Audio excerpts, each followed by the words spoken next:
너 정말 이럴 거냐? 저한테 왜 그랬어요? 말해봐요. 넌 나에게 모욕감을 줬어. 그런 거 말고 진짜의 이유를 말해봐요. 너 정말 이럴 거냐? 우리 어떻게 하다 이렇게 된 거죠? 저 진짜로 죽이려고 그랬습니까? 당신 밑에서 개처럼 밀려온. 네, 정말 밤사이에 많은 일들이 있었죠. 제가 우리 미국 주식 픽업 서비스 구독자님들께 테슬라 320에서 350달러 도달하면 분할해서 전량 청산하라고 권유드렸습니다. 이후에 안정화되면 재매수를 검토하셔라 이야기를 드렸죠. 오늘은 어디에서 재매수를 검토해볼 수 있을지 공개적으로 한번 알아보는 시간을 가져볼게요. 그 전에 간단하게 중마고우였던 둘이 왜 다투게 되었는지 간단하게 짚고 넘어가겠습니다. 불행인지 다행인지 펀더멘탈적인 이슈는 아니고 정치적인 문제로 어제 테슬라가 많이 하락했습니다. 머스크가 트럼프의 빅 뷰티풀 빌을 킬빌 패러디 트윗으로 저격을 했죠. 머스크가 이 트럼프의 정책을 반대한 이유는 이 미국 정부의 정책이 기업들에게 엄청난 비용을 안길 거라는 우려 때문이었습니다. 앞으로 10년 동안 한화 약 4천조 원의 재정 적자가 생길 수 있고 이 재정 적자를 메우기 위해 결국 기업에게 세금이나 규제가 늘어날 가능성이 높다는 거죠. 특히 머스크는 정부가 세금을 걷어서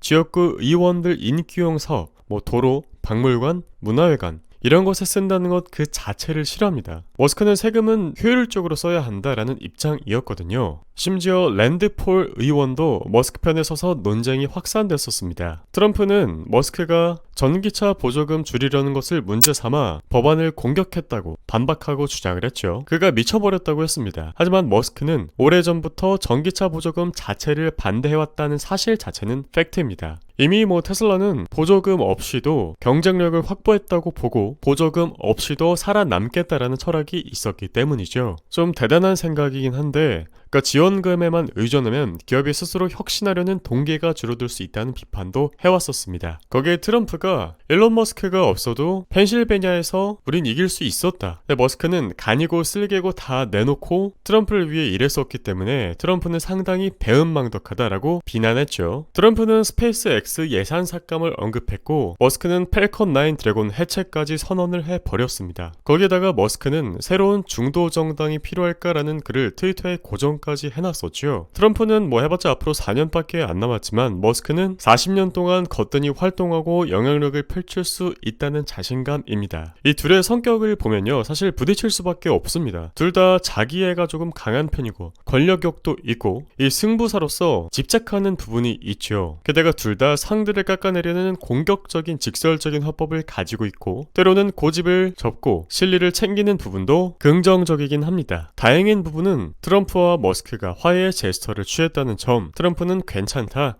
지금까지 최고다. 거기다가 백악관 참모진도 머스크랑 전화통화를 잡아서 긴장 완화를 시도했습니다. 머스크가 우려하는 건 진짜 돈은 돈대로 쓰고 경기 부양이 되냐? 안 될 거다. 2025년에서 26년 GDP 대비 0.4% 미만의 적자가 증가 예상이 될 뿐이다라는 겁니다. 돈을 쓰고 경기 부양이 안 되면 그건 실패한 정책이나 다름이 없기 때문이죠. 거기다가 베센트 재무장관은 7월까지 의회가 부채 한도를 증액해야 된다고 경고를 했고 JP모건 역시 8월 13일 엑스데이트 부채 한도 소진일을 예상했습니다. 거기다가 OECD 글로벌 법인세 개편안을 보면 초과이익에 대해서 과세하겠다. 전 세계의 최소 15%의 법인세를 물리겠다라고 했는데 이렇게 되면 미국 빅테크들에겐 직격탄이죠. 규제 부담이 커지고 조세 조약 체계가 복잡해질 겁니다. 그래서 사실 미국 여름 휴회 전까지 부채 한도와 재정 문제를 둘러싼 논란은 쭉 이어질 전망이니까요. 시장은 조금 어려워질 겁니다. 하지만 늘 위기 속에 기회가 있다는 사실 다들 아시죠? 자, 그런데 이런 전쟁통 속에도 테슬라 한국 공식 홈페이지에 FSD 정보가 깜짝 등장했어요. 중국 빼고 전 세계 대부분의 국가에서 FSD 정보를 확인해 볼 수가 있고요. 곧 다가올 로보택시 이벤트 그리고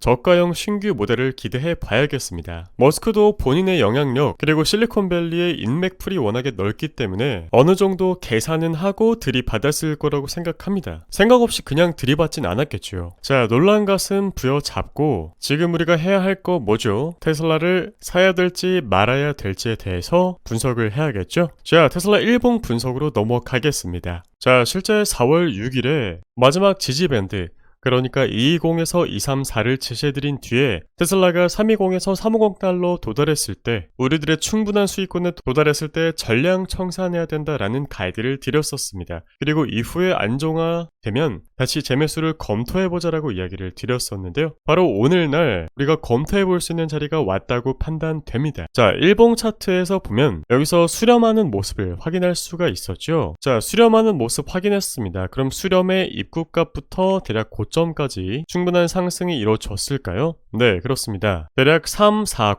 350까지 오버슈팅이 나왔기 때문에 저점 매수 들어갔다면 320부터 350까지는 분할 청산이 돼야 했어야 하는 부분이었죠. 제가 구독자님들께 신규 진입에 대해서 이야기를 드렸을 때도 350달러가 지지되는 부분을 확인하시고 접근하시기를 권유드린다 라고 유튜브에서 공개적으로 이야기 드렸었습니다. 리스크 관리를 충분히 하셨으리라 라고 믿고 이제 정리된 테슬라 다시 매입하기 좋은 가격대에 도달했는데요. 현재 테슬라는 프리장에서 300달러 가까운 가격대에서 움직이고 있습니다. 297.83달러에서 움직이고 있고 이 구간에서 꼬리를 달고 어느 정도 매수를 받아준 모습 확인이 되었기 때문에 양봉 만들고 다시 과거처럼 충분히 올라갈 수 있을 것이라고 판단이 되고요. 내가 이야기 드린 것처럼 실적 펀더멘탈 문제가 아니라 정치적 리스크이기 때문에 어찌 보면 오히려 실적은 회복하는데 오랜 시간이 들지만 이 사람과 사람 사이의 인간관계라는 것은 하루아침에 틀어질 수 있지만 하루아침에도 화해가 이루어질 수 있는 부분이기 때문에 오히려 더 낫다 이렇게 낙관적으로 생각을 해볼 수가 있겠죠. 자, 그렇다면 오늘날의 자리 그러니까 프리장에서부터 신규 진입을 고려해볼 수가 있겠고요. 285에서 294 지지밴드로 설정한 뒤에 이 구간에서 주가가 움직일 때 충분한 분할 매수를 2회나 3회에 걸쳐서 이성적으로 실행을 해볼 수가 있겠습니다. 실제적으로 이 부분 여러 번 돌파 시도했지만 한 번, 두 번, 세 번이나 뜸을 들였던 구간입니다. 그 뜸을 들였던 구간은 돌파했을 때 지지로서의 신뢰도를 충분히 가질 수 있는 부분이므로 우리들은 285에서 294를 지지적인 매물대로 활용을 해볼 수가 있는 것이고요. 그에 따라 지금 프리장에서 297달러에 움직이고 있지만 충분히 매수가 가능하다는 점, 이 구간에서 분할 매수를 진행해볼 수 있다는 점, 확률 높은 구간에 위치해 있다는 부분 확인되셨을까요?